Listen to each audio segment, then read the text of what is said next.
The holographic display flickered in the dimly lit war room as General Alex Davis rewatched the footage for the 20th time. His weathered face remained impassive, but his clenched fists betrayed his fury. On the screen, hundreds of Valoran vessels, their distinctive crystalline hulls glimmering like stars, disintegrated under concentrated fire from Galactic Council warships. Those were civilian research vessels, Captain Jane Foster whispered, her voice tight with restrained emotion. There were families aboard. The Valorans had been humanity's first true allies in space. When Earth made its cautious entrance into the galactic community 70 years ago, most established species had viewed humans with suspicion or contempt.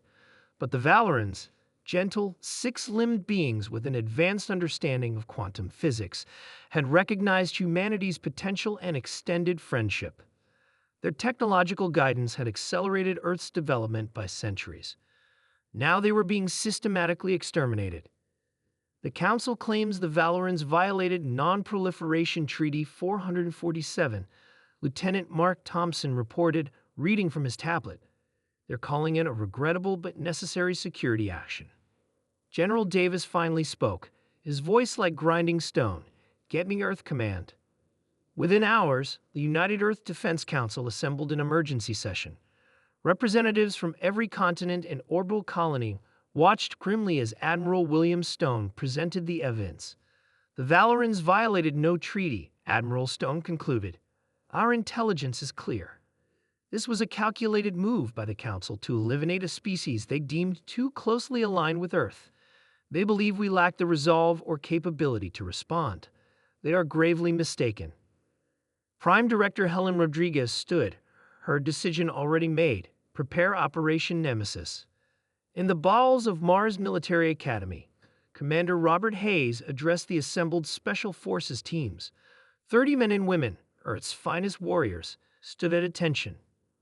The Council believes their technological advantage makes them untouchable, Hayes said, pacing before them. They'd forgotten that humans evolved as persistence hunters. We don't need to be the strongest or fastest. We just need to be relentless. The tactical display behind him illuminated, showing 7 critical Council installations scattered across different star systems.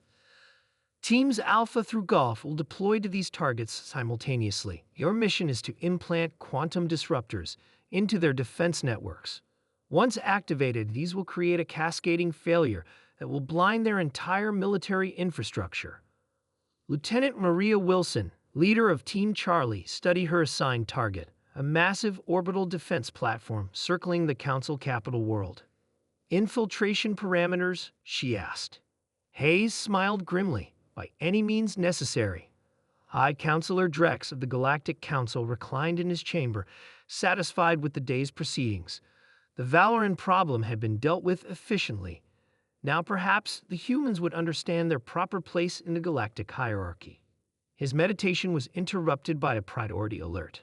Annoyed, he activated his communication terminal. This had better be important, he growled.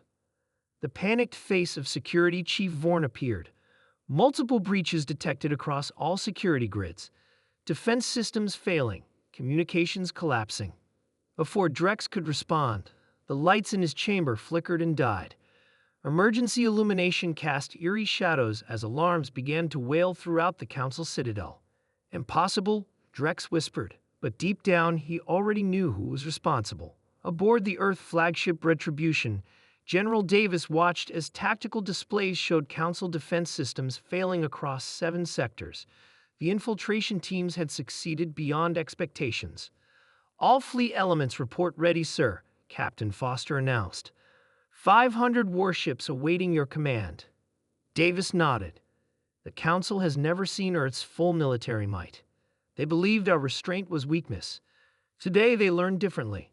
Launch all vessels. The Earth Armada emerged from hyperspace at predetermined coordinates, catching the disorganized Council forces completely off guard. Human ships, their hulls adorned with Valoran warning symbols, struck with precision and overwhelming force.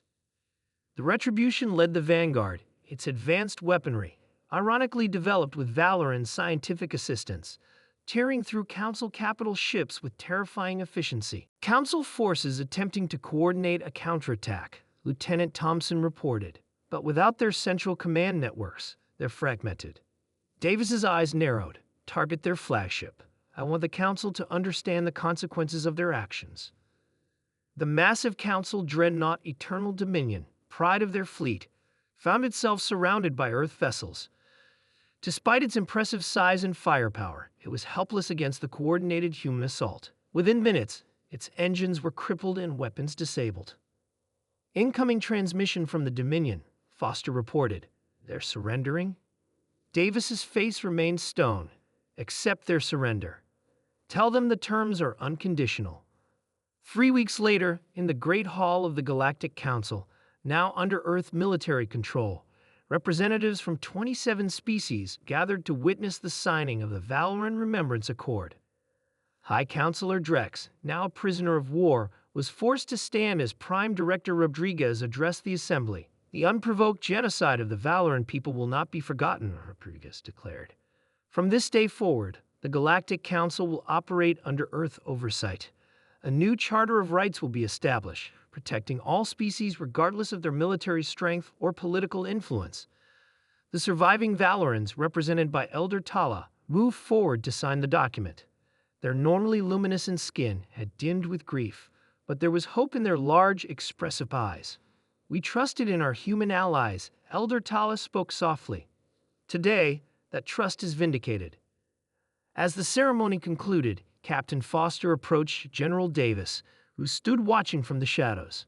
The Council underestimated us, she said quietly.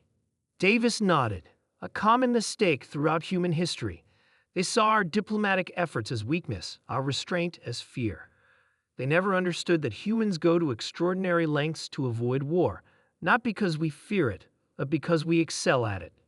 On the viewing screens throughout the hall, images of Valoran reconstruction efforts played. Earth vessels delivered supplies to surviving colonies while human scientists worked alongside Valoran researchers to restore damaged ecosystems. The Council believed they were teaching us a lesson, Davis continued. Instead, humanity has forever changed the balance of power in this galaxy. As Earth forces secured peace across formerly Council-controlled space, a new era dawned. The remaining species of the galaxy now understood a fundamental truth. Earth protected its own, and the cost of harming humanity's allies was higher than any civilization should be willing to pay. In the stars where Valoran ships once peacefully studied cosmic phenomena, memorial beacons now shone, eternal reminders of both the terrible loss and humanity's unyielding response. Earth had not merely won a war, it had reshaped the galaxy with the force of its wrath and the strength of its conviction.